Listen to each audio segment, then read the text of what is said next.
Mami, saglit kami. Ang baho mi. So, ayan mga kabulta, di ba at tagal namin hindi nakapag-vlog ni Sir Jad. So, ngayon may naisip nga ako at nakita ko na to may nakagawa na ng ganito. Pero, tingnan natin at gagawin natin to ngayon. So, nakita nito ay iyan, patis. At saka meron nga pala akong bagoong ngayon. Ginamos to ha, ginamos. So, ngayon, alam nyo na, ilalagay ko dito. Ilalagay natin dito kung ano yung magiging reaction niya. Magsusuka yun kasi ayaw na ng amoy ng patis. Promise talaga ayaw niya ng patis. Kaya lalagyan natin ito ng ganyan. Tingnan mo, likan. O ayan, patis. O ayaw pa tumula. Labhan. Ay putang inang baho. Pero hindi nga masarap ang patis pagkasawsawan, lalo na pag mga nilagang baka gano'n. Pero bakit pag ano, ayaw na talaga to. Pag nakain kami na may ganito, ayaw na. Tapos lalagyan natin ng ginamos. Tingnan nyo. Ang baho nito. Diyos ko, ano kayang amoy nito? Ay, isang sawsaw lang.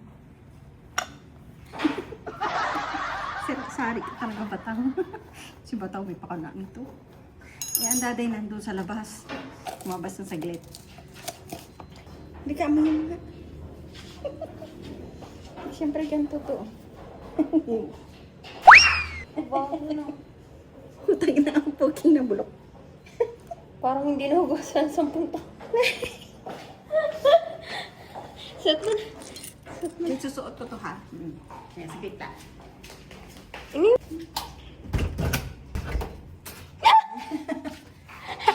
Hindi may pantinoon ako. So, kumari mag-i-exercise nga ako, tapos magpapatulong ako sa kanya. Kasi alam niya naman na nag-i-exercise ako kahit papano. So, magpapatulong ako sa kanya kunwari. Tapos idudot-dot ko. Ganyan. So, kumari talaga, yung mag-i-exercise nga, syempre yung rubber shoes yun. Nandun pa yun sa labas, wala kayong kotse. Eh, ang tagal na hindi nakapag-vlog eh. Ngayon, umpisahan ko na ulit. Totoo mag-exercise. Ano po tayo na naamoy ko? Kumari ka ganun. Tapos dito ko siya ilalagay. Anong exercise yun?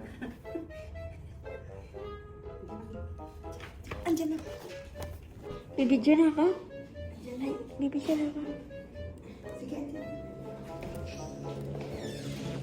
Ano nagawa mo mi? Tulungan mo ako kanina pa. Gusto mo gawin mo? Sige, hawakan mo lang dito. Nagpapabidyo siya eh.